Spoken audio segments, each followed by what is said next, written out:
Audio है current affairs के latest question answers से रिलेटेड। आइए शुरुआत करते हैं और जानते हैं आज के पहले प्रश्न को। World athletics half marathon championships Gdynia 2020 का एम्बेसडर किसे चुना गया है? सही जवाब है कॉन्स्टेंटिना डिटाको। रोमानिया की 2008 ओलंपिक चैंपियन कॉन्स्टेंटिना डिटाको विश्व एथलेटिक्स हाफ मैराथन चैंपियनशिप गिडनिया 2020 का एम्बेसडर चुना गया है। विश्व एथलेटिक्स हाफ मैराथन चैंपियनशिप 2020 को पहले पोलैंड के गिडनिया में 29 मार्च 2020 के लिए निर्धारित किया गया था, लेकिन कोरोना वायरस महामारी के कारण इसे 17 अक्टूबर 2020 तक स्थगित कर दिया गया था। लिसनर्स को बता दें कि वर्ल्ड हाफ मैराथन चैंपियनशिप में डिटा को सबसे सफल एथलीट माना जाता है। Question number 2। दिल्ली के उप मुख्यमंत्री मनीष सिसोदिया को हाल ही में किसका अतिरिक्त प्रभार दिया गया है? सही जवाब है रोजगार एवं श्रम विभाग का। दिल्ली सरकार के मंत्रिमंडल में मामूली फेरबदल करते हुए श्रम विभाग एवं रोजगार विभाग का प्रभार उप मुख्यमंत्री मनीष सिसोदिया को सौंपा गया। दिल्ली सरकार के द्वारा जारी अधिसूचना में कहा गया कि दिल्ली राष्ट्रीय राजधानी क्षेत्र नियम 1993 के नियम 3 में प्रदान की गई शक्तियों का इस्तेमाल करते हुए श्रम एवं रोजगार मामलों का प्रभार उप मुख्यमंत्री मनीष सिसोदिया को प्रदान किया गया है। Question number 3। हाल ही में art and Capitals passport index 2020 की सूची जारी की गई। इसमें भारत को क्या रैंक मिला है? सही जवाब है 58वां 58th। आर्ट एंड कैपिटल के पासपोर्ट इंडेक्स 2020 के अनुसार भारत को विश्व के सबसे शक्तिशाली पासपोर्ट की सूची में 58th रैंक दिया गया है। 58वां रैंक दिया गया है। न्यूजीलैंड इस सूची में सबसे ऊपर है। दूसरे स्थान पर Japan, Germany, Austria, Luxembourg, Switzerland, Ireland, दक्षिण कोरिया और ऑस्ट्रेलिया हैं। Question number 4। हाल ही में एनटीपीसी के सीएमडी का कार्यकाल कब तक के लिए बढ़ा दिया गया है? सही जवाब है 2025 तक। मंत्रिमंडल की नियुक्ति समिति ने राज्य द्वारा संचालित national thermal power corporation NTPC limited के अध्यक्ष और प्रबंध निदेशक गुरदीप सिंह का कार्यकाल 31 जुलाई 2025 31 जुलाई 2025 तक बढ़ाने को मंजूरी दे दी है। उन्होंने फरवरी 2016 में पहली बार अध्यक्ष और प्रबंध निदेशक का कार्यभार संभाला था।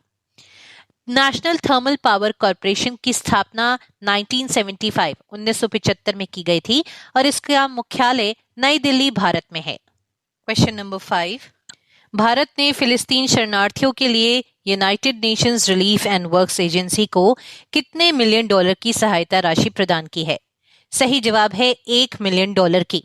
भारत ने पूर्व में फिलिस्तीन शरणार्थियों के लिए काम करने वाली संस्था संयुक्त राष्ट्र राहत और निर्माण agency United Nations relief and works agency में $1 मिलियन की सहायता राशि का योगदान दिया है। ये सहायता शिक्षा, स्वास्थ्य देखभाल, राहत और सामाजिक सेवाओं सहित एजेंसी के अन्य कार्यक्रमों और सेवाओं में योगदान देगी। UNRWA का मुख्यालय है अम्मान, जॉर्डन में और इसके कमिश्नर जनरल हैं फिलिप लाजरविनी। Question number 6। हाल ही में किसे अंतर्राष्ट्रीय सौर गठबंधन इंटरनेशनल सोलर अलायंस का अध्यक्ष चुना गया है? सही जवाब है भारत को। वर्चुअली आयोजित अंतर्राष्ट्रीय सौर गठबंधन की तीसरी बैठक में भारत और फ्रांस को अगले 2 साल के कार्यकाल के लिए फिर से अध्यक्ष और सह अध्यक्ष चुना गया है। बैठक में कुल 53 सदस्य देशों और 5 हस्ताक्षरकर्ता और भावी सदस्य देशों ने हिस्सा लिया। इसके अलावा आईएसए के 4 क्षेत्रों का प्रतिनिधित्व करने के लिए 4 नए उपाध्यक्ष भी चुने गए हैं। एशिया प्रशांत क्षेत्र के लिए फिजी और नाउरू, अफ्रीका क्षेत्र के लिए मॉरिशस और नाइजर, यूरोप और अन्य क्षेत्र के लिए यूके और नेदरलैंड्स, लैटिन अमेरिका और कैरेबियन क्षेत्र के लिए क्यूबा और गुआना। Question number 7। हाल ही में किसे national authority for ships recycling के रूप में अधिसूचित किया गया है? सही जवाब है डायरेक्टरेट जनरल शिपिंग को। भारत सरकार द्वारा रिसाइकलिंग ऑफ शिप्स एक्ट 2019 की धारा 3 के तहत महानिदेशक शिपिंग डायरेक्टरेट जनरल शिपिंग को national authority for ships recycling के रूप में अधिसूचित किया गया है। National authority for ships recycling का कार्यालय गुजरात के गांधीनगर में स्थापित किया जाएगा। जहाजों की रिसाइकलिंग से संबंधित जितनी भी गतिविधियां होंगी, जितनी भी एक्टिविटीज होंगी, उन्हें मैनेज करने के लिए, उन पर निगरानी रखने के लिए national authority for ships recycling जिम्मेदार होगा। क्वेश्चन नंबर 8, हाल ही में किर्गिस्तान के राष्ट्रपति ने अपने पद से इस्तीफा दे दिया है, इनका नाम क्या है? सही जवाब है सोरोनबाई जेनेबकोव। किर्गिस्तान के राष्ट्रपति सोरोनबाई जेनेबकोव ने अपने पद से हाल ही में इस्तीफा दे दिया है। प्रदर्शनकारियों द्वारा उन्हें पद से हटाने की मांग के चलते 10 दिनों से किए जा रहे विरोध प्रदर्शन और सुरक्षा बलों से टकराव के बाद उन्होंने अपने पद से इस्तीफा दे दिया है। उन्हें 4 अक्टूबर 2020 को संसदीय चुनाव में राष्ट्रपति के रूप में फिर से चुना गया था, जिसके बाद देश में राजनीतिक उथल-पुथल मच गई थी। जेनेबकोव 61 वर्षीय हैं और उन्होंने 2017 से 2020 तक किर्गिस्तान के राष्ट्रपति के रूप में कार्य किया है। क्वेश्चन नंबर 9, हाल ही में भानु अथैया का निधन हो गया, ये कौन थी? सही जवाब है ये एक कॉस्ट्यूम डिजाइनर थी। ऑस्कर पुरस्कार जीतने वाली पहली भारतीय भानु अथैया का हाल ही में निधन हो गया। इन्होंने रिचर्ड एटनबरो द्वारा निर्देशित फिल्म गांधी में अपने काम के लिए सर्वश्रेष्ठ कॉस्ट्यूम डिजाइन का ऑस्कर पुरस्कार जीता था। अथैया ने साल 2012 में अपने ऑस्कर को academy of motion picture arts and sciences में सुरक्षित रखने के लिए वापस कर दिया था। भानु अथैया ने 100 से अधिक बॉलीवुड फिल्मों के लिए भी कॉस्ट्यूम डिजाइन किए थे। क्वेश्चन नंबर 10, हाल ही में किस मंत्रालय के द्वारा अन्न देव भव नाम से एक जागरूकता अभियान शुरू किया गया है? सही जवाब है खाद्य प्रसंस्करण उद्योग मंत्रालय के द्वारा। खाद्य प्रसंस्करण उद्योग मंत्री नरेंद्र सिंह तोमर ने 16 अक्टूबर 2020 को अंतर्राष्ट्रीय खाद्य और कृषि सप्ताह का वर्चुअल उद्घाटन किया।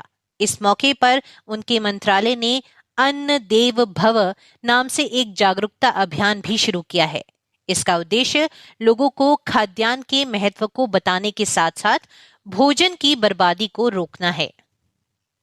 अब आते हैं हम क्वेश्चन ऑफ द डे पे, जो हमने आपसे कल पूछा था, और इसको मैं डिटेल में बताना चाहूंगी क्योंकि हमें सिर्फ एक सही जवाब मिला था और किसी ने इस प्रश्न का जवाब नहीं दिया था। तो प्रश्न था कि शंघाई सहयोग संगठन के कानून और न्याय मंत्रियों की 7वीं बैठक की मेजबानी किस देश के द्वारा की जाएगी? आपके ऑप्शंस थे भारत के द्वारा, चाइना के द्वारा या फिर पाकिस्तान के द्वारा। प्रश्न का सही जवाब है भारत के द्वारा। भारत के केंद्रीय कानून मंत्री रविशंकर प्रसाद ने शंघाई सहयोग संगठन के कानून और न्याय मंत्रियों की 7वीं बैठक की मेजबानी करी 16 अक्टूबर 2020 को। इस वर्चुअल बैठक में China, Pakistan, Russia, Tajikistan, Kazakhstan और किर्गिज गणराज्य के कानून और न्याय मंत्रियों ने भाग लिया। अब आते हैं हम क्वेश्चन ऑफ द डे पे। तो जैसा कि हमारे लिसनर्स जानते हैं कि 15 अक्टूबर को विश्व हस्त प्रक्षालन दिवस, ग्लोबल हैंड वॉशिंग डे मनाया गया। प्रश्न ये है कि इसे पहली बार कब मनाया गया था? साल 2005 में, साल 2010 में या फिर साल 2008 में? प्रश्न का जवाब जरूर दे। ऑडियो अच्छा लगता है तो अपने दोस्तों के साथ इसे जरूर साझा करें।